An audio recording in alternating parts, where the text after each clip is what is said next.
Radio City Talks Mental Health Monday with Mick Coyle. Welcome to another edition of Mental Health Monday from Radio City Talk. My name is Mick Coyle. Really busy show today because so much has been going on in the last 24 hours when it comes to mental health services, and the government putting out a green paper on children's mental health services that we've talked about a lot on this programme, and about how funding for those services will be put into schools and how that funding and how those services through schools could help our young people. There's lots to take on this one, so we'll hear from a parent of somebody whose daughter requires such treatments as well. We'll get the thoughts of the Shadow Education Secretary, Angela Rayner, and we'll also hear from a head teacher who actually raised this issue with me, and I had no knowledge of it a couple of years ago. We've been liaising with him ever since, and we'll hear from Andy Tremarco in just a few moments' time. First up, though, let's hear from the Health Secretary, Jeremy Hunt, who's been setting out to reporters exactly what this funding is, where it comes from, and how it'll affect young people.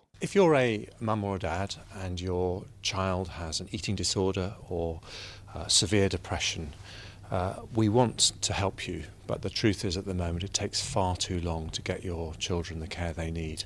And this is a very ambitious attempt to change that, both by the gradual introduction of a new waiting time standard from the NHS so that people will be guaranteed a maximum wait, but also by looking at the prevention side, much closer working inside schools so that we can help people at the earliest stages of a mental health problem. We know that around half of mental health conditions are established before the age of 14. So if we can tackle them early, we can make a really big difference. How will the pilot for faster access work? It's a partnership between schools and the NHS. Every school will have a senior mental health lead that will be trained to understand what someone's mental health condition might be and the help they might need. And then we will set up a programme to help people with mild to moderate needs get help quickly and early, but also for the people with more severe mental health needs, we'll make sure that that NHS wait is much shorter. So if it's a 4-week wait for talking therapies or other care, overly ambitious when people are currently waiting years for access to CAMHS? That's why it will be a gradual introduction, because we're going to have to train a lot more CAMHS workers to make this happen. But we think that if you're a mum or a dad and you've got a child with severe mental health issues, you shouldn't have to wait more than a month to get that care, and that's the big ambition of this Green Paper. Where's the money coming from, and will it be enough to make a difference? Well, this is going to be funded by additional resources that are going to go into this programme. And in terms of the costings, our objective is to reach 20 to 25% of the country by the end of this Parliament. But we're going to start with some pilots so we can understand what the impact is on overall demand for mental health services. But the promise we want to make to parents up and down the country is that if your child has a mental health issue, we want to make sure that you get the help much, much earlier than happens at the moment. And if possible, we want to work within the school system to prevent that condition deteriorating. All right, that's Jeremy Hunt, the Health Secretary, speaking to reporters as this new funding is announced. Let's get a take on this with Andy Tremarco, head teacher of St. Teresa of Lisieux in Norris Green. Andy, thank you for your time, and I'm really pleased to get you on because I think you were the first person to open my eyes to some of the waiting times and the experiences that you've had working through school. So thanks for joining us on Mental Health Monday. Just tell us which angle you see this from, Andy. I think, Mick, anything it's positive, isn't it, that anything that helps the mental health crisis that we currently got in our schools, and that's to be welcomed. I think the reduction in the 4-week waiting time, assuming we see that, would be welcomed. I mean, I would still have some concerns if you've quite a severe case where you've still got to wait up to 4 weeks for some intervention in terms of CAMHS. I wonder where the extra mental health professionals are going to come from. You know, the specialist children's psychiatrists, the numbers of psychiatrists have declined in this country since about 2013. So we've less professionals coming in at the other end, and I just wonder where it's all going to come from. I suppose my other concerns with this is that it's £300 million. The rollout doesn't start until 2019. I just heard Jeremy Hunt mention the fact that schools will appoint a lead professional. I assume by that he means a lead teacher. And schools already are effectively mini social service hubs in a lot of ways, because we take on so much more than just the direct education of the children between the school day between 9 and 3 now. And then I suppose my big problem with this is that it's a pilot area. Even the government say that it's an ambition to have this in place in the 2020s. Apparently they'd love it to be in place for 2022-23. But even if all of those things happen, Mick, and this is my big concern, the rollout of this will mean that only a fifth of the UK, a fifth of the country will be covered. So even in 5 years' time, if all these things in place come about, only a fifth of our children will get this new service. Yeah, and it's interesting, the idea of it being a trial project, because you would think, well, if it's a trial to see whether or not it's feasible, that's one thing. But if it's a trial to see whether or not it can work for people, that's another, isn't it? Because if the trial is to try and reduce the waiting times, no one's going to say, well, actually, no, we were fine with the long waiting times. We loved the long waiting times. Kids were fine waiting around for 6, 8, 9, 12 months. You don't need a trial for that, because everyone will tell you that if you want a faster mental health service, you don't go through a school, you go through a GP. But even GPs will tell you that because people tend to go through them, the service to access them, it's just dire. It really is at a crisis point. This is just really frustrating. I mean, it is welcomed to a certain point, but the government have done nothing since March 2015, when they themselves, the government, introduced a report called Future in Mind back in March 2015, and it was a blueprint supposedly for modernising children and young people's mental health services, and this is the first thing we've heard since 2.5 years ago. It's crazy, absolutely crazy. Now, in terms of your experience of this one, Andy, the waiting times, and we've spoken to you before about the sort of times that you've been hearing as well. Give us an example, obviously, without mentioning any names, of the sort of thing where as a school you would try and flag something up and then wait for the system to catch up, if you like. So a child that threatens harm either to themselves or to others, and that could be to other children, that could be to adults, you make a referral to CAMHS, and I don't blame CAMHS, but you make a referral to CAMHS, they make an assessment, it's triaged effectively, and even a child threatening to use weapons, I have had an instance where that would be rejected. So you get no support.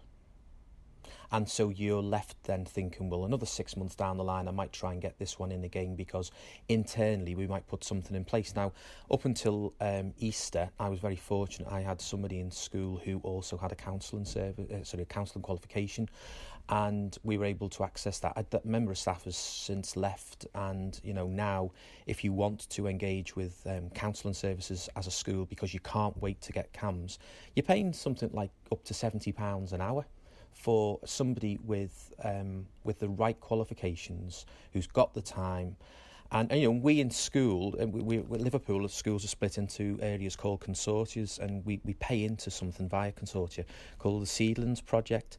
I think ultimately it's divvied out, it will effectively cost schools about £1,500 each. That gets you 10 weeks, 2 sessions a week. And I might have 2 children that I can nominate.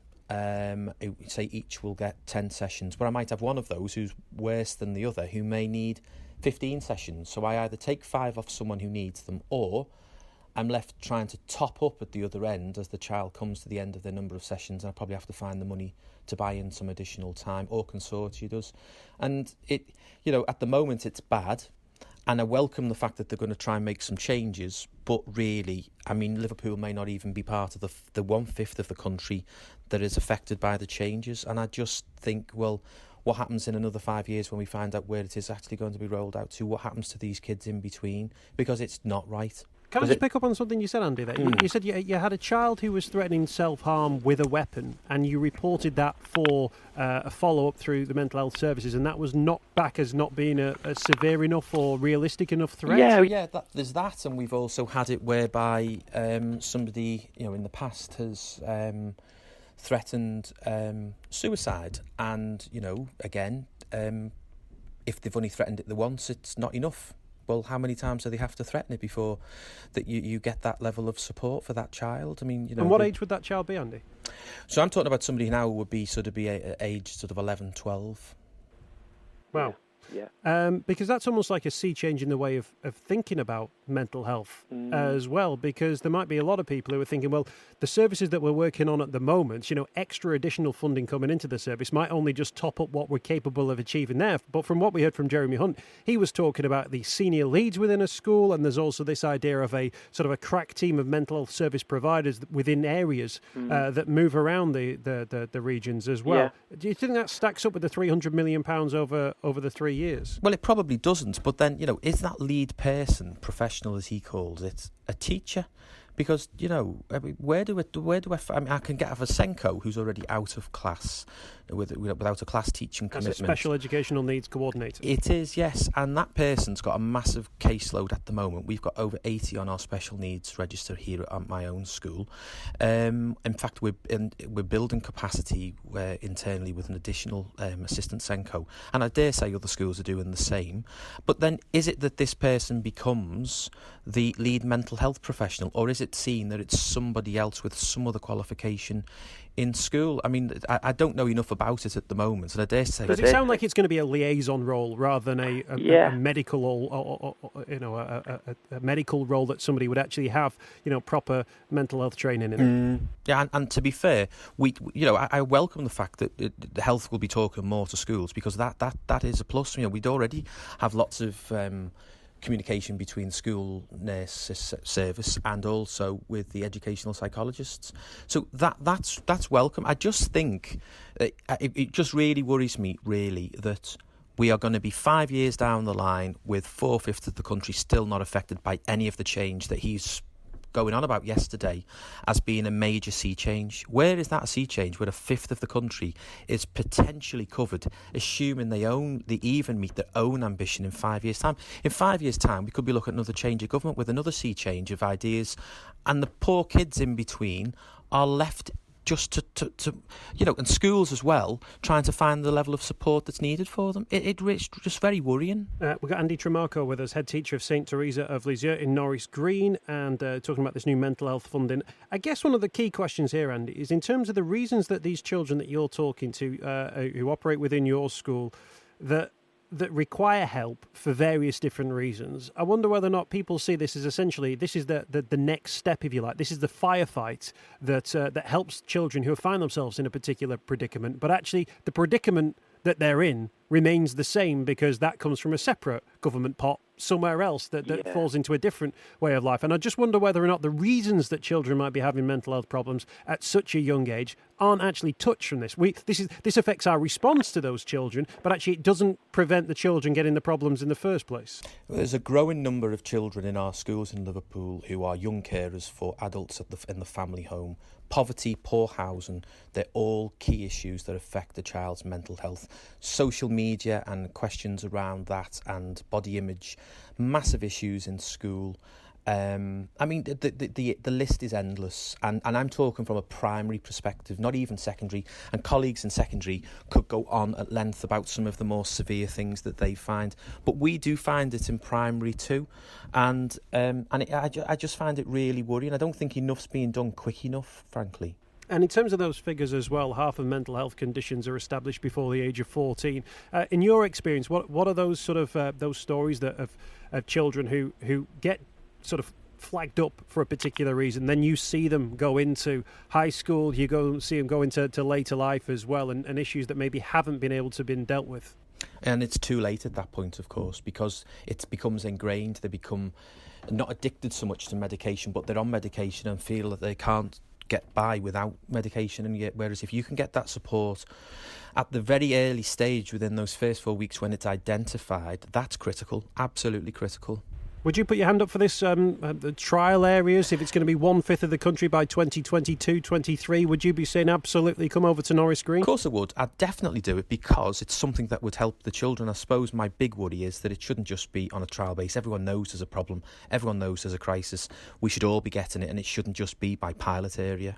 Andy Tremarco, thank you for your time. Always a pleasure to speak to you. Cheers. Thanks for joining us Thanks, on Mental Mick. Health Monday. That's Andy Tremarco, head teacher of St Teresa of Lisieux. They are based in Norris Green, and Andy's been speaking to us for many years here on Radio City Talk about the plight of some children, particularly those facing mental health problems. And actually they're setting out in really stark terms some of the issues there, flagging up that children are threatening self-harm with a weapon, that children are talking about suicide, and they're being responded to by saying, well, is it the first time? Andy Tremarco, brilliant to get him on the programme. Radio City Talk. Tackling the stigma. So it's Mental Health Monday. My name's Mick Coyle. Coming up, big announcement about something we're going to be doing in 2018. First up, though, we're talking about this new government green paper, which is going to set out changes to the way that schools and young people are dealt with when it comes to mental health problems and mental health issues. The green paper is out there. You can read it on the government website. And many people of different backgrounds are responding. We've already heard from a head teacher. Before that, we heard from the Health Secretary, Jeremy Hunt. Shadow Education Secretary, Angela Rayner, has been having her say about what's in the paper and how it'll affect the education system. The Green Paper leaves more unanswered questions. Is the 300 million going to come from existing budgets? How are they going to ensure that the training is there for staff? And are they going to support that our schools being able to deliver that, and are all schools going to get those resources? We've seen that the Tories have cut budgets to our mental health services, and many services now are overstretched, and many parents that are listening to this report today will say that their child has been waiting for mental health and support services for sometimes in excess of 2 years. So the government have got a real bad track record when it comes to mental health services. The government needs to make sure that they ring fence the budgets like Labour set out in our manifesto, that we would invest 30 billion into our National Health Service and we would ring fence some of that money into children's mental health services, and that's really important. And we said that every school, every secondary school would get counselling services within their schools, and the government should ensure that every school do get that support. Angela Rayner, Shadow Education Secretary. Luciana Berger, the Wavertree MP, strong voice when it comes to mental health, has done a series of tweets which you can read on her Twitter feed, talking about the fact that it was part of the 2015 Labour manifesto, the 28-day talking therapies access. She goes on to say, why must we wait 4 weeks, target for CAMHS to be phased in beginning in 2019? Everyone, young people, parents and teachers, say the longer people have to wait, the more likely it's going to impact adversely on their life and ability to go to school and college. We have waiting standards across other parts of the NHS. For instance, 4 hours wait in A&E, 2-week maximum wait for cancer diagnosis.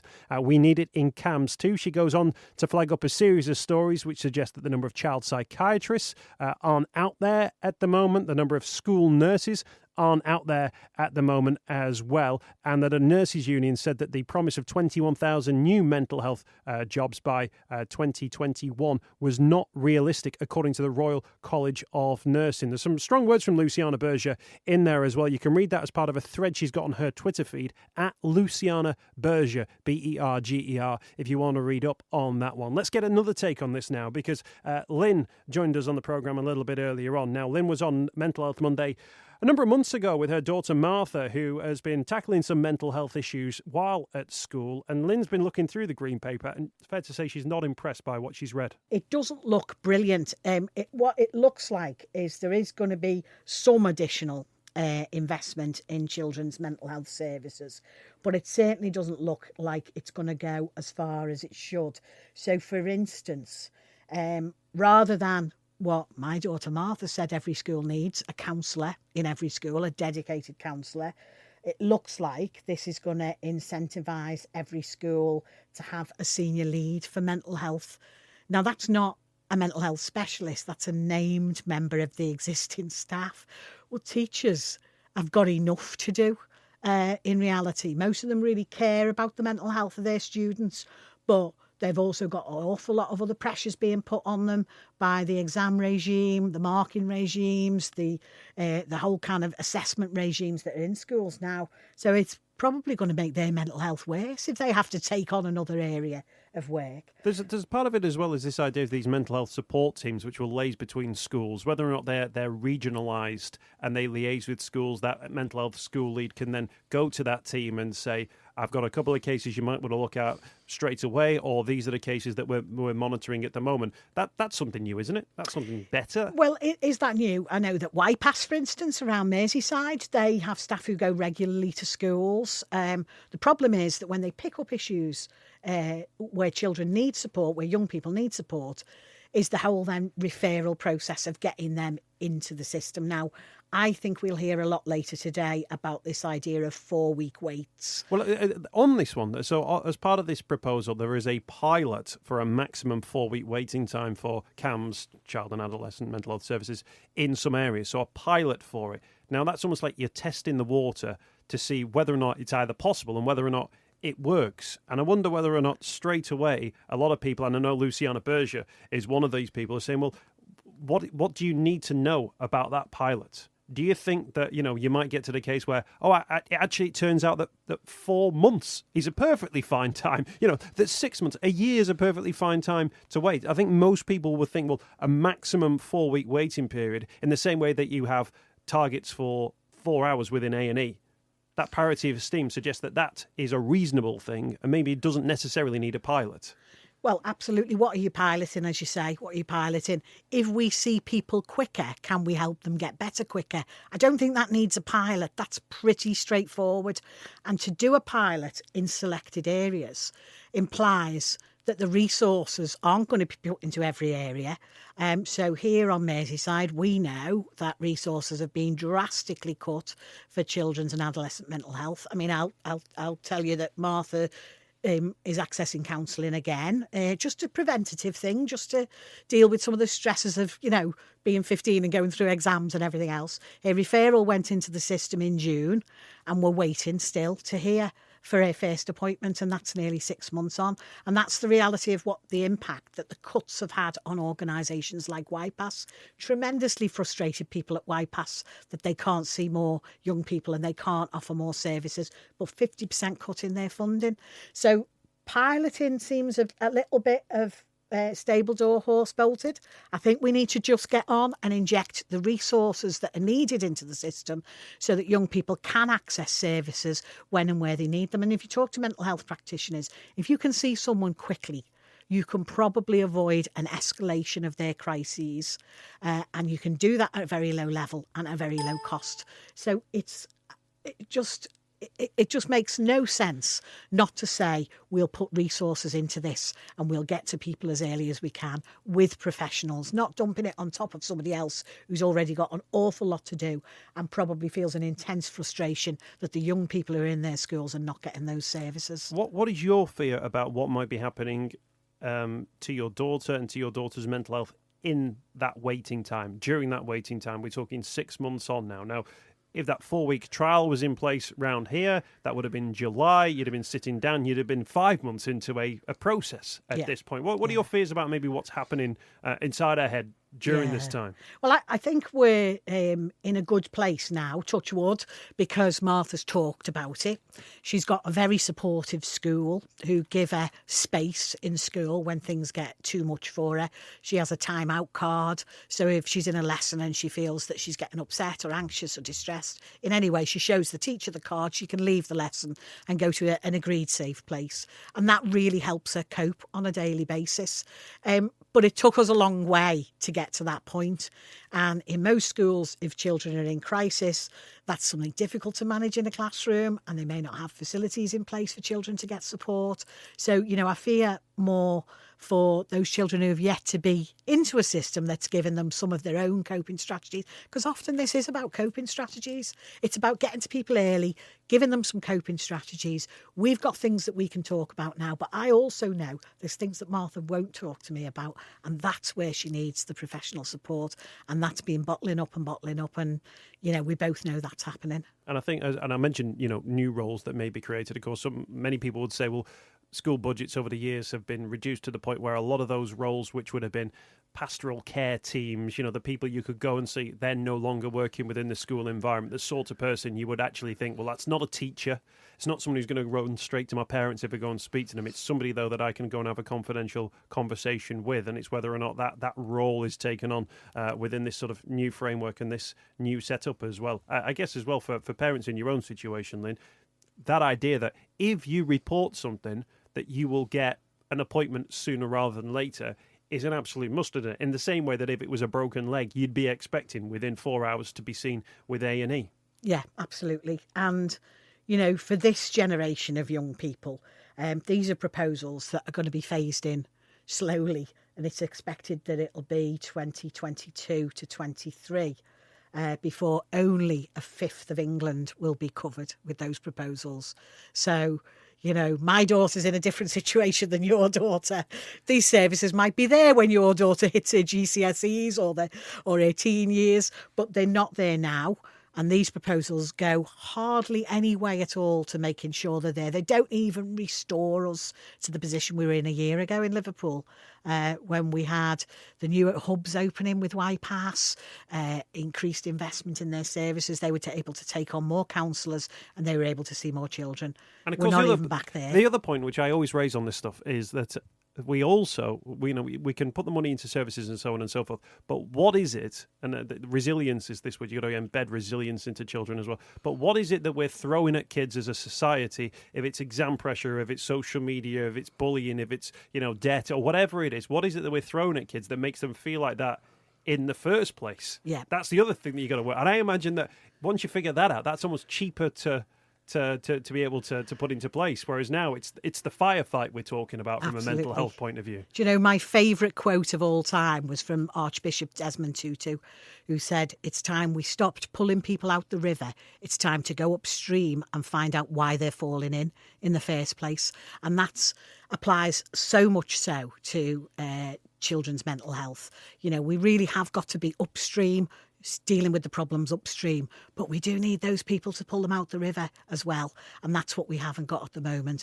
And if you're in that river reaching your hand out and you have to wait 6 months for somebody to reach into you, then that's a really bad place to be. There's Lynn Collins sharing her story. We wish her and her daughter all the best. And thank you to everybody who's been involved in the show today. We heard from Jeremy Hunt right at the top of the programme, then Andy Tremarco from the school St. Teresa of Lisieux in Norris Green, the Shadow Education Secretary Angela Rayner. I gave you details of Luciana Berger's Twitter thread, and also there Lynn Collins there wrapping us up. Right, I'm just going to mention something very quickly. And this is a tease for something that we wanted to do in the new year. So the 15th of January 2018, if you want to mark the date in your diary, it's officially the most depressing day of the year. And for that reason, we are going to attempt a 24-hour live broadcast talking purely about mental health. So Mental Health Monday on the 15th of January 2018 will be 24 hours long. We're going to start at 9 o'clock in the morning, and we're going to be joined by guests, politicians, mental health service providers, regular folk, you name it, they're going to be on. We're going to be talking about why it's a taboo, what needs to be done, what more help could be out there for people, what life is like to live with a mental health problem or mental illness. That'll start at 9 a.m.